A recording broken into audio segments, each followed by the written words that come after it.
this off and maybe just talk about how your bowl week experience has been thus far and preparations for the game. Well, we really appreciate the hospitality that Chick-fil-A has shown us and given us. It's been a great bowl. They've done an outstanding job of just the interaction with all the hosts and the volunteers has been really special. So we really appreciate that.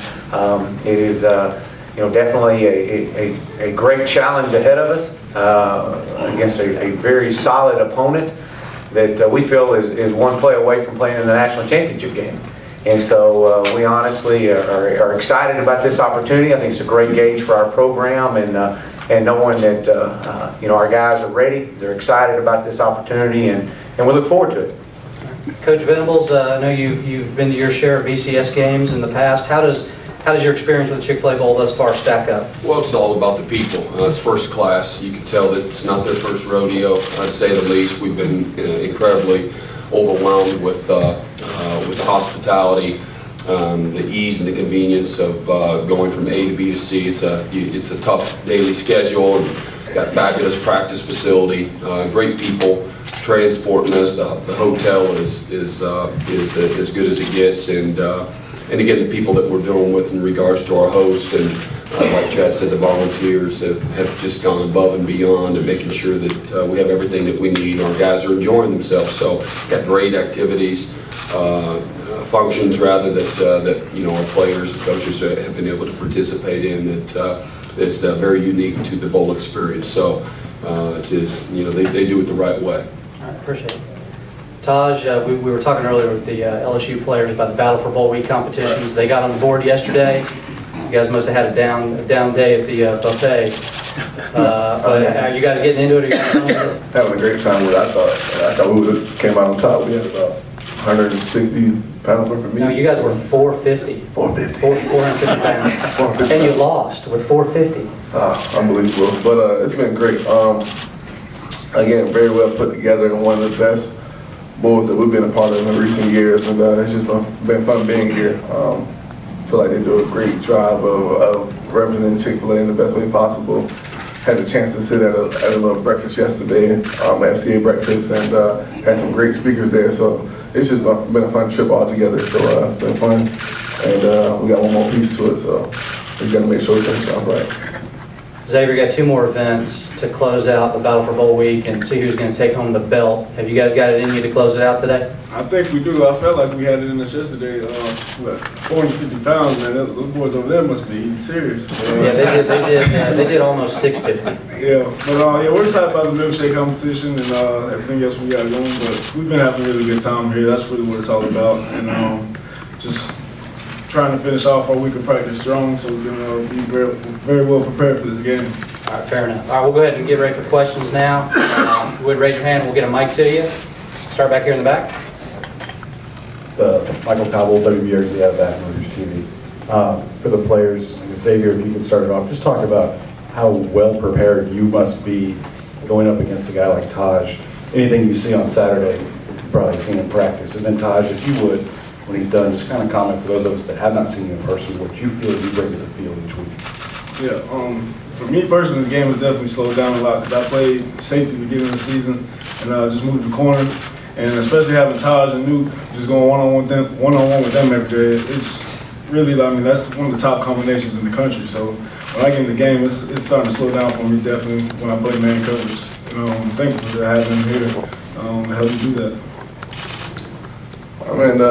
Each week is a new opportunity to go and present yourself as being one of the most explosive offenses in the country. That's what we pride ourselves on. That's what, when Coach Morris came in, he wanted to establish. We had a saying that 80+ plays a game, the most explosive offensive team in the country, and we're starting to become that. It's not a finished product at all, not even close. But we've hit great strides, and we just got to continue to work. There's so much more room for improvement, but at the same time, I think that it's to the point where we're getting to the point where we're just hitting on all cylinders. So, in this game, we're going to have to be on top of our game.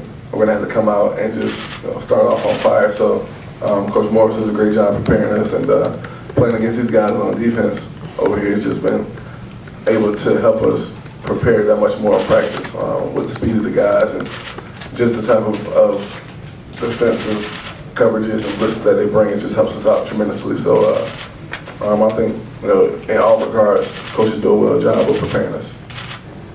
Okay, right here in the middle. I'm David Hood with TigerNet. Coach Morris, this question's for you. You've played two defenses, I guess, comparable to LSU this season in Florida State and in South Carolina, won a lot of success the other night. What do you think you have to do against this defense to be successful or to have the kind of success that you had in Tallahassee? Well, I think you got to execute. I think that's the biggest thing that we've seen as we watch what they do defensively. Very sound, well coached. They play fast. They play aggressive. And I think the biggest thing that you see when you watch LSU's defense is you see a defensive front four that is not just four guys. They're rotating guys in. They're too deep at every position up front. And they do a really good job of getting their guys in and out. And I think the thing that we have to do is we got to be able to come out and play our game and do what we do. And I think if anybody at this stage of the season, you better worry about yourself. And I've been saying that all year long. It's more about the Clemson Tigers than it is the LSU Tigers. And we've got to make sure that we do what we do. You're not going to come in through the course of the ball. You're not going to reinvent plays and try to be somebody you're not. And so we've got to be able to do a good job of coming out and executing and eliminating the 3 and outs and playing fast and playing aggressive. All right, we can go right here in the middle.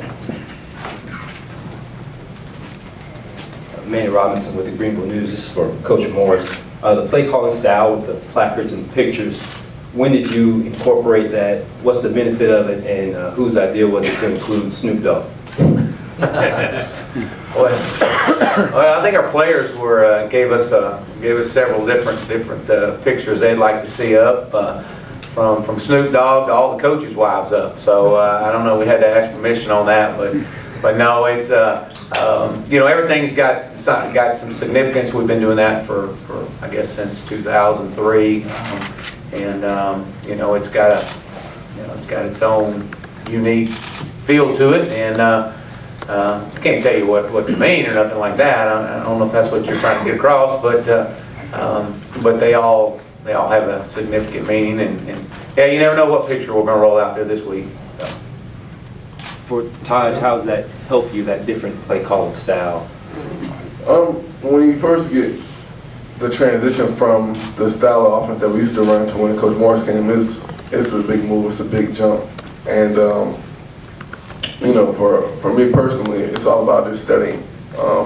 This offense is built off of tempo, going as fast as you can go. So as much as you can remember those cars and remember what the significant means of those, the faster you can go. So it's been to the point where it's just been great having that out there, because you don't have to worry about too much except for getting those calls, making sure you relay it back to everybody, and just going as fast as possible.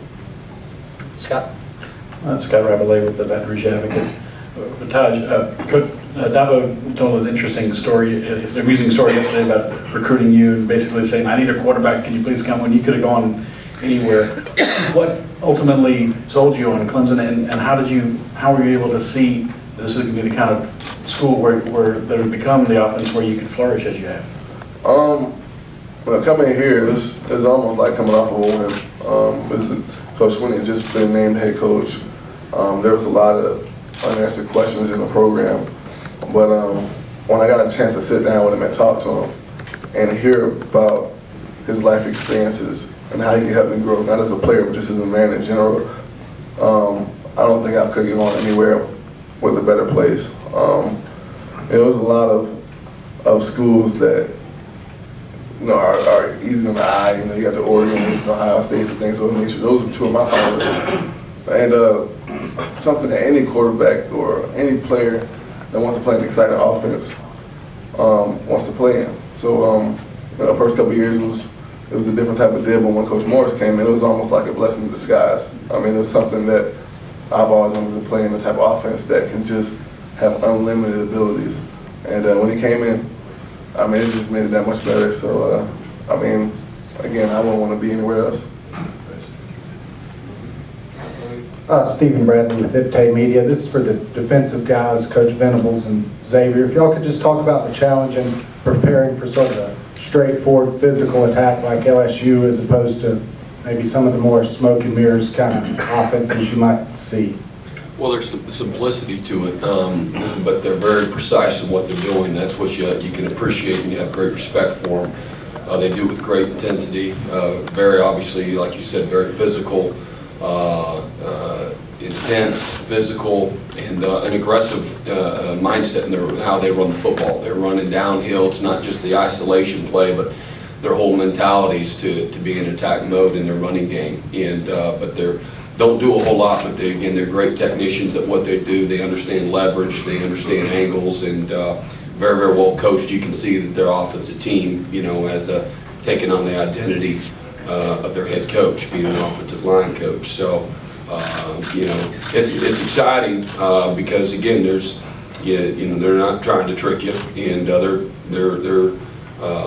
their form of a trick play is a play action pass. Trying to get the receiver in behind you. So, that being said, we're going to have to, again, it's going to really take a collective effort. We're going to have to play a lot of guys, and our guys have had a mindset. It's the inside drill, or it's the old Paul drill, Oklahoma drill mentality, and you got to do it for 60 minutes. Have the mindset that you can play the longest, the hardest, the toughest. There's going to be a lot of ebbs and flows in this game. I think you get on these games and at the end of the year, and it's a huge stage, and there's a lot of emotion. Prior to the game, and there's ebbs and flows within the course of the game, and the teams that can keep that the mindset we're just going to keep playing ball, not get too high or too low, or is a team that at the end of the day has an opportunity to win the game. That's going to be a real big part of this game, because they're going to make some plays, they're going to pop a run, our offense is going to make some plays, their defense is going to make some plays, and we got to keep playing ball. And 60 minutes, there's a lot that's going to take place over that course of time, and again, that tough mindset is the mindset that we've been trying to preach to our guys. It's going to take that physicality, and again, have that go for broke mentality, like Coach Moore said, being aggressive, whatever we're doing, not playing on our heels, and being in attack mode.